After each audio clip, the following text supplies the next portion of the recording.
দলীয় প্রার্থীদের বিরুদ্ধে নির্বাচনের মাঠে থাকা বিদ্রোহীদের বহিষ্কার করেও থামাতে পারছে না বিএনপি। আলোচনায় ডেকেও মনোনয়নপত্র প্রত্যাহারে তাদের কাঙ্ক্ষিত সহযোগিতা পাচ্ছে না দলটি।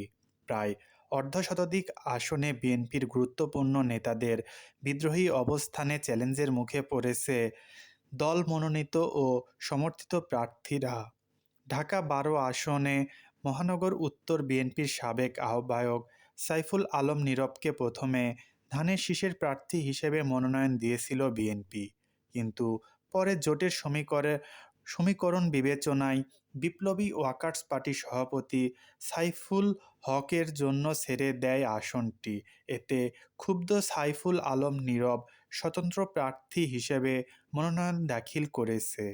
দল সমর্থিত প্রার্থীর বিরুদ্ধে নেমেছেন ভোট যুদ্ধে। ঢাকা-১২ আসনের এই স্বতন্ত্র প্রার্থী বলেন, জাতীয় সংসদ নির্বাচন কিন্তু দলের নেতাদের নির্বাচন নয়। নেতা হয়তো ১৫-২০ জন, এটা জনগণের নির্বাচন। জনগণের চাপের মুখে দাঁড়িয়েছি। যা করব আমি জনগণের কথা মতো করব, এখানে অন্য কোনো কথার সুযোগ নাই।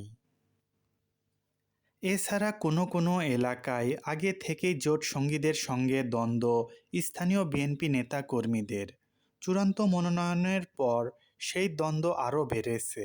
বিএনপি জোট সঙ্গীদের প্রার্থী করলেও তা না মেনে স্বতন্ত্র প্রার্থী হয়েছেন মনোনয়নবঞ্চিতরা। এর মধ্যে ৯ জনকে খালেদা জিয়ার মৃত্যুর দিনে দল থেকে বহিষ্কার করে কঠোর বার্তা দেয় বিএনপি। সমঝোতার জন্য আলোচনায় ডাকে, তবে ব্রাহ্মণবাড়িয়া ৬ আসনের প্রার্থী আব্দুল খালেক ছাড়া এতে কেউ সাড়া দেয়নি। পটুয়াখালী ৩-এর স্বতন্ত্র প্রার্থী হাসান মামুন বলেছেন, পার্টি অফিস ভেঙে দেওয়া হয়েছিল, নেতা-কর্মীদের মেরে রক্তাক্ত করা হয়েছিল। থানা বিএনপি বলেই সাধারণ ভোটাররা গণ অধিকারকে ভোট দেবে, এই চিন্তা অবান্তর। পটুয়াখালী ৩-এ কমপক্ষে ৫ লাখ জনগণ আছে, তাদের সঙ্গে মুনাফিকি করে আমরা ভবিষ্যৎ বাংলাদেশের রাজনীতি করা সম্ভব নয়। সুতরাং রাজনীতি করি আর না করি, জনগণের সিদ্ধান্তের বাইরে যাওয়ার কোনো সুযোগ নেই। শুধু জোট প্রার্থী নয়, ধানের শীষের প্রার্থীদের বিরুদ্ধেও নির্বাচন করছেন বিএনপির বিদ্রোহী নেতারা। এতে তৃণমূলের নেতারা বিভক্ত হয়ে পড়েছে, ঘটছে সংঘর্ষও।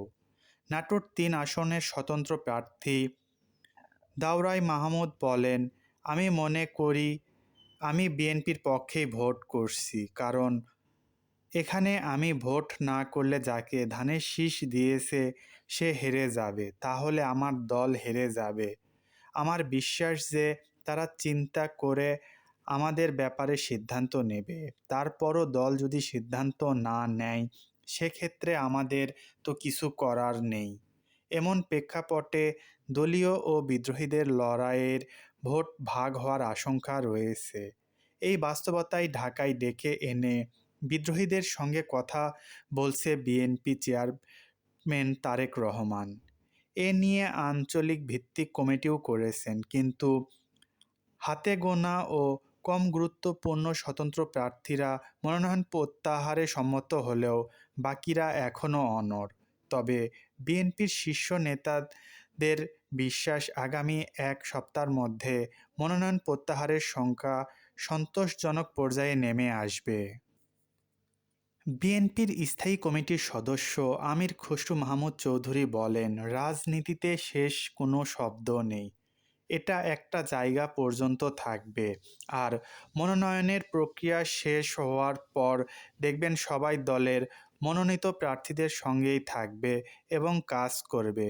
স্বাভাবিকভাবে দলের যে গঠনতন্ত্র, সেই হিসেবে তো ব্যবস্থা নিতেই হবে, কারণ দলের শৃঙ্খলার বাহিরে গিয়ে তো কোনো রাজনীতি হবে না। বিএনপি বলছে, দলীয় প্রার্থীদের বিপক্ষে বিদ্রোহীরা মনোনয়ন প্রত্যাহার করলে ভবিষ্যতে তাদের নানানভাবে মূল্যায়ন করা হবে।